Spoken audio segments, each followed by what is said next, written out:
السلام علیکم دوستوں، میں ہوں جنید اور آپ دیکھ رہے ہیں جنید آل انفو۔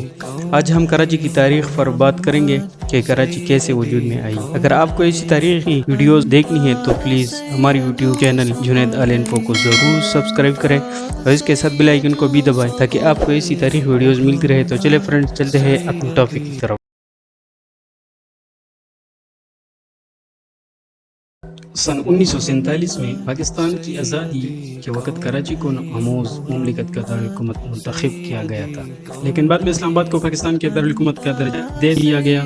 کراچی کی تاریخ یونان اور عرب کے دور سے شروع ہوئی۔ عربی اس علاقے کو بندرگاہ دیبل کے نام سے جانتے تھے، جہاں سے محمد بن قاسم نے سن 712 میں اپنی فتوحات کا آغاز کیا۔ برطانوی تاریخدان ایلیٹ کے مطابق کراچی کے چند علاقے اور جزیرہ منوڑا دیبل میں شامل تھے۔ سن 1772 میں گاؤں پولاچی جو گوڑ کو مسقط اور بحرین کے ساتھ تجارت کرنے کی بندرگاہ منتخب کیا گیا، اس کی وجہ سے یہ گاؤں تجارتی مرکز میں تبدیل ہونا شروع ہو گئے۔ سن 1775 تک کراچی خان قلات کی مملکت کا حصہ تھا۔ اس سال سندھ کے حکمرانوں اور خان قلات کے درمیان جنگ چھڑ گئی اور کراچی پر سندھ کی حکومت کا قبضہ ہو گیا۔ اس کے بعد شہر کی بندرگاہ کی کامیابی اور زیادہ بڑے ملک کی تجارت کا مرکز بن جانے کی وجہ سے کراچی کی آبادی میں اضافہ ہوا۔ اس ترقی نے جہاں ایک طرف کئی طبقہ کے لوگوں کو کراچی کی طرف کھینچا، بلکہ وہاں انگریزوں کی نگاہیں بھی اس شہر کی طرف اٹھی۔ پھر انگریزوں نے 3 فروری سن 1839 میں کراچی پر حملہ کیا اور اس پر قبضہ کر لیا۔ 3 سال کے بعد شہر کو برطانوی ہندوستان کے ساتھ ملحق کر کے ایک ضلع کی حیثیت دے دی۔ پھر سن 1876 میں کراچی میں بانی پاکستان محمد علی جناح کی پیدائش ہوئی۔ اس وقت تک کراچی ایک ترقی یافتہ شہر کی صورت اختیار کر چکا تھا، جس کا انحصار شہر کے ریلوے اسٹیشن اور بندرگاہ پر تھا۔ کراچی آہستہ آہستہ ایک بڑی بندرگاہ کے گرد ایک تجارتی مرکز بنتا گیا۔ سن 1880 کی دہائی میں ریل کی پٹڑی کے ذریعے کراچی کو باقی ہندوستان سے جوڑا گیا۔ سن 1899 میں کراچی مشرقی دنیا کا سب سے بڑا گندم کی درآمد کا مرکز تھا۔ پھر سن 1947 میں کراچی کو پاکستان کا دارالحکومت بنایا گیا۔ اس وقت شہر کی آبادی صرف 4 لاکھ تھی۔ اپنی نئی حیثیت کی وجہ سے شہر کی آبادی میں کافی تیزی سے اضافہ ہوا اور شہر اپنے سارے خطے کا مرکز بن گیا۔ سن 1947 سے سن 1953 کراچی پاکستان کا دارالحکومت رہا۔ پھر کراچی کی بہت تیزی سے بڑھتی آبادی اور معاشیات کی وجہ سے دارالحکومت کو کسی دوسرے شہر میں منتقل کرنے کا سوچا گیا۔ سن 1958 میں اس وقت کا